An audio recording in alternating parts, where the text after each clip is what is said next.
નથી જવાની ઈચ્છા.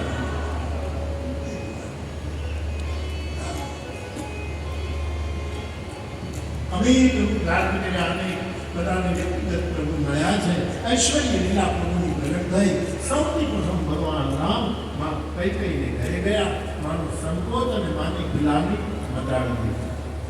જ્યારે સુમિત્રા અને કૌશલ્યા મળ્યા, બધાની આંખો ભરાઈ.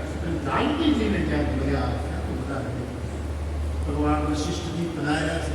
બ્રાહ્મણોને પૂછ્યું કે ભૂમિ શું? હે પૃથ્વીના દેવતાઓ, આજે તો રાજપૂત કરી દે. ભગવાન આજે જ કરાય, કાલની મુદત નહીં. આ કાલનું કરવા ગયા.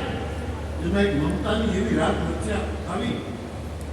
14 વર્ષ રામ રાજ્ય દૂર થઈ ગયું. હવે ત્યારે તદૈવ લગ્ન સુધીનું તદૈવ ત્યારે જ ચારે ભાઈઓએ સ્નાન કર્યું, જાનકીજીએ સ્નાન કર્યું, રાજ્યાભૂષણના વસ્ત્ર અલંકાર ધારણ થયા છે અને દિવ્ય સિંહાસન પધરાયું છે.